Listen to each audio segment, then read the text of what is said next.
So money that you're budgeting in to pay for the house, if seller concessions are an option, take that burden away from you. The other thing that you can do with seller concessions that is very specific to the current market are rate buydowns. And so there are two different kind of versions of those. There's a permanent rate buydown that has always existed, will always exist. It's where you can put money down up front on your home to buy down your interest rate. And that is on your locked interest rate forever. That's a very common thing that's done. So let's say, for instance, you're trying to 7.25 and you really want to get to 7, you can put money down to get to that mark. And again, that can be covered out of your pocket or included in seller concessions as part of the closing costs. One kind of risk associated with that kind of one, it's very expensive to do a permanent rate buydown. Thing is, most likely we will see rates decrease at some point in the next year, 2 years in the future. So as we see kind of more effects of what the government and the Federal Reserve has been doing. And the thing is if you've dropped a ton of money at the beginning, most likely not going to be able to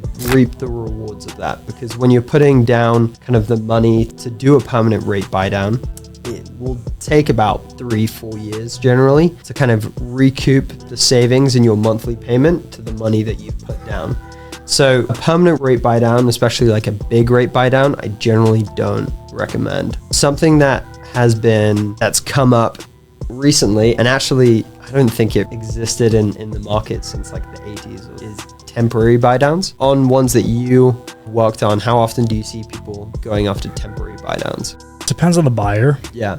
And their risk level. And just to touch on that, the reason we recommend not doing a permanent buy down is because we're expecting rates to come down in the next couple of years. And when you do a permanent buy down, for one, it's more expensive than a temporary buy down. And two, when you do a temporary buy down, that money is basically prepaid interest that the sellers put away for you. It goes in a trust account, it gets paid out every month. Whatever's left over actually gets rolled into your refi. So get a free refi, which is kind of cool. If you put 5,000, 10,000 in to drop your interest rate, and then rates suddenly come tumbling down, you're like, sweet, I want to refi and drop my rate.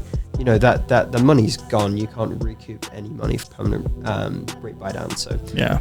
And fully answer your question. Yeah, you're good. Like I said, it depends on the buyer. 50% do temporary buy downs. Usually people really just like the permanent one just because it feels safer. On my personal home, I did a 3-2-1 buy down. So I had the builder pay me a lot of money to do a 3-2-1 buy down on my home. And that basically buys it down 3% the first year. So right now I locked it at 5.6. I'm at a 2.6 right now, paying as if I'm at a 2.6. Next year it goes up at 3. Next year after that it goes up to a 4. And then after that goes up to 5. Yeah. So that's what I did.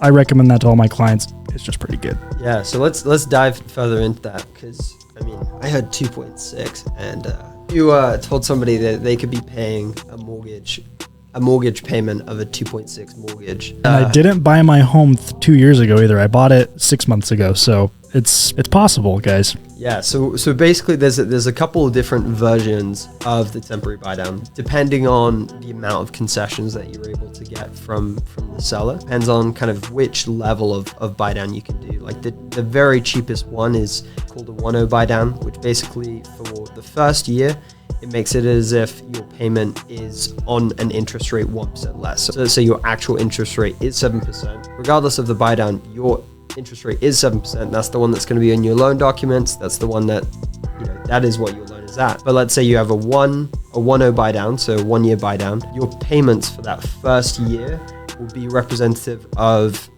making a payment at a 6% rather than 7%. King of all temporary buy downs, like Alex was talking about, is the 3-2-1.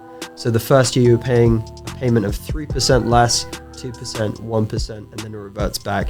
Call it the optimist in me, which in this market, I'm surprised I still have any. But